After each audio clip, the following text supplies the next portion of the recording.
हाँ जी, 11th class statistics की mental maths practice का 6 डे बेटा। चलिए देखते हैं first question. The median of A set of 2023 distinct observations is 1204. If each of the largest 1011 observations of the set is increased by 5, then find the median of the new set. I hope बेटा आप समझते हैं median कैसे निकलता है।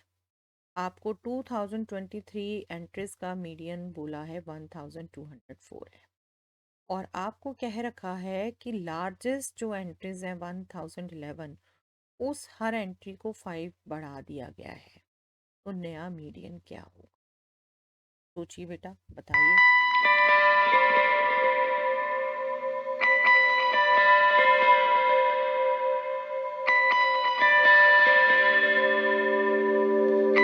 I hope बेटा आप समझ पाए हैं कि न्यू मीडियन भी यही रहेगा, कोई चेंज नहीं आएगा।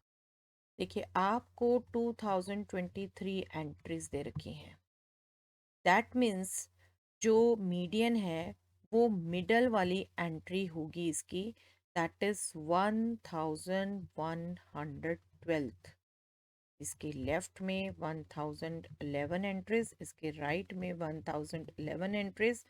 जो मीडियन होगा वो आपका 1012th एंट्री है। ठीक है, वो 1204 है।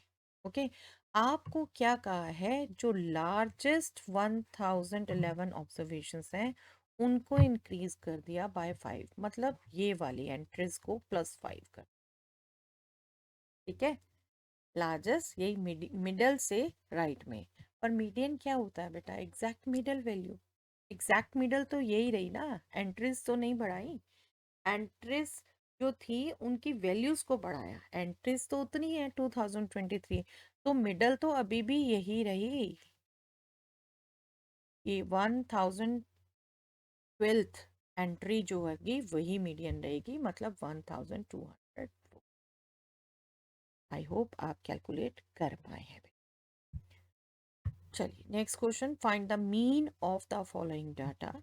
X is given to be 1 2 3 4 5, and their frequencies are given as 4C0, 4C1, 4C2, 4C3, 4C4. करिए ट्राई बेटा।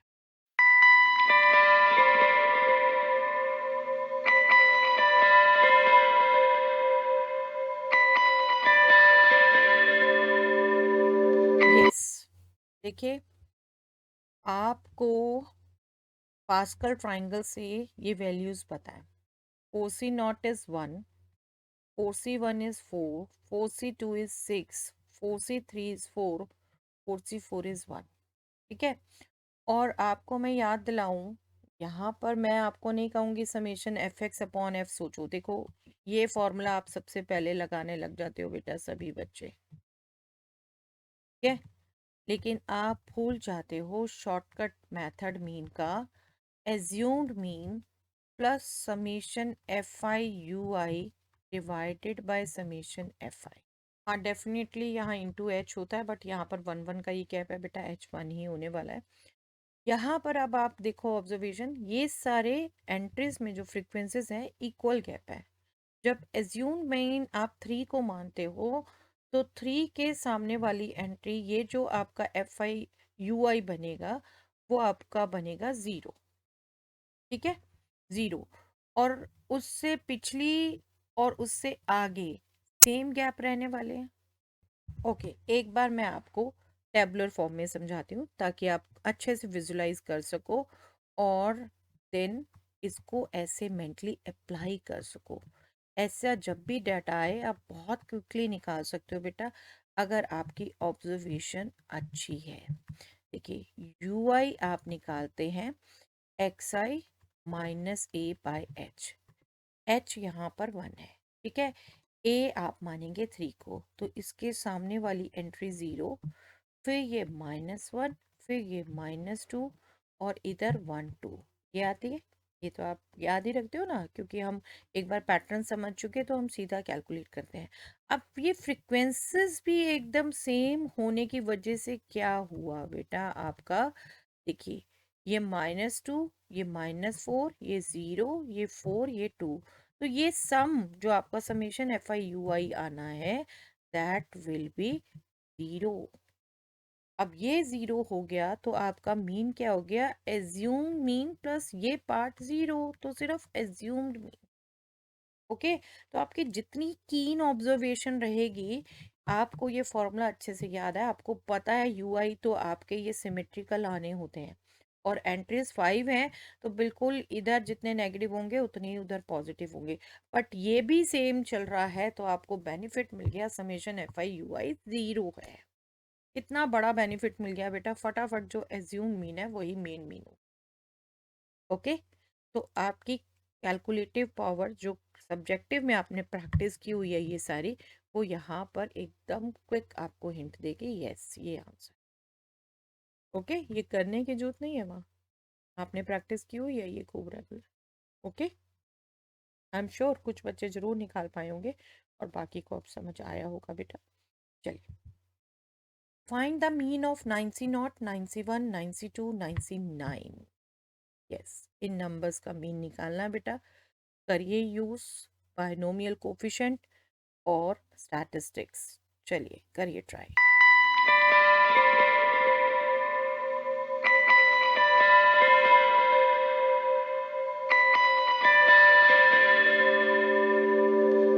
देखिए, मीन का सिंपल फॉर्मूला ही यहाँ यूज करना है आपने।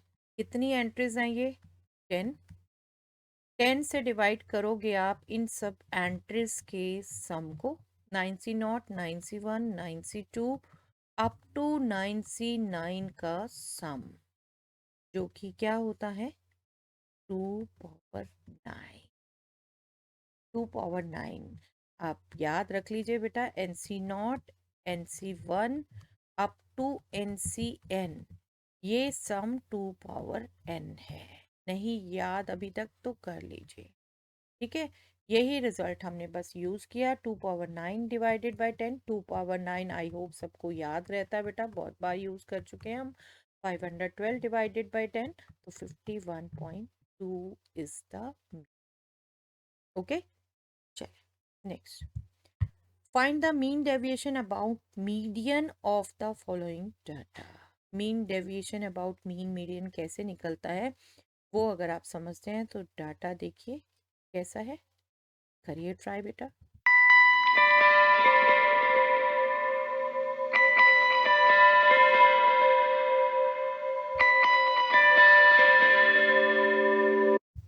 देखिए, मीन डेविएशन अबाउट मीडियन आप कैसे निकालते हैं, हर एंट्री का मीडियन से डिफरेंस, उसका मॉडुलस, उसका सम divided by number of entries, यही करते हैं।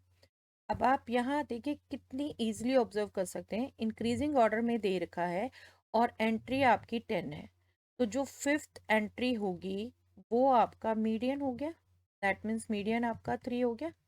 और आप जरा डिफरेंस देखो, 5 एंट्रीज तो 3 दे दी, तो इनका डिफरेंस तो 0 ही हो गया, तो आपने सिर्फ 5 से फटाफट कैलकुलेट करना था, इससे डिफरेंस 3। चलिए मैं एक बार लिखती रहती हूँ यहीं पर, 3 का 0 से डिफरेंस 3, 3 का 1 से डिफरेंस 2, 3 का 2 से डिफरेंस 1, अगेन 2 से डिफरेंस 1, इनसे तो 0 है, कोई नीड ही नहीं है। फिर लास्ट वर्ड 6 से देखेंगे, वो 3 divided by number of entries, that is 10। तो ये क्या हो गया, 5 6 7 3, 10 divided by 10, that means 1। So simple to calculate, है ना।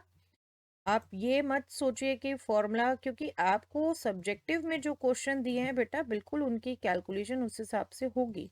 आपको जब आपको 20 सेकेंड में एक्सपेक्ट किया जा रहा है, तो बिल्कुल कुछ ना कुछ उसमें होगा ऐसा जो इजीली आप निकाल पाओगे, या कोई ट्रिक होगी, या नंबर्स इतने छोटे होंगे जैसे यहाँ पर आप कर पाए। ओके, चलिए next, find the mean deviation about mean of the following data: 1.5 1.5 2 2.5 2.5 3 3 4 3.5 6.5। यहाँ मीन डेविएशन अबाउट मीन पूछा है। अब यहाँ पर भी थोड़ा सोचिएगा बेटा, ये मत सोचिए कि नंबर बहुत बड़े हैं, आप कोशिश करिए, बिल्कुल इजीली निकल पाएगा ये भी।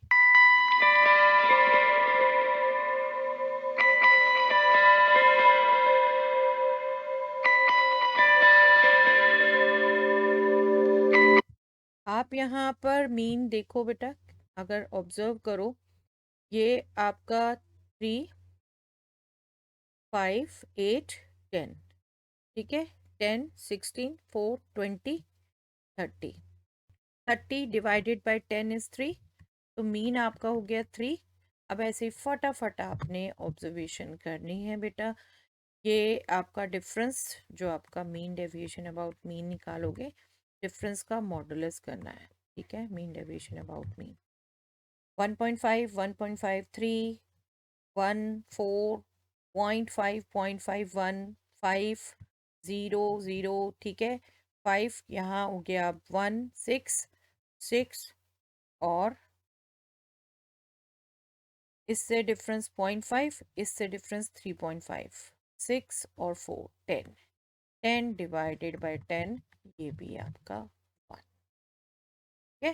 डेसिमल में दिख रहे हो बेटे, बट नंबर इतने बड़े नहीं थे, कोई भी डेसिमल 5 तक था, जो फटाफट आप एडजस्ट कर सकते हो। 0.5 इज 1, है ना, फटाफट एडजस्टमेंट हो सकती है।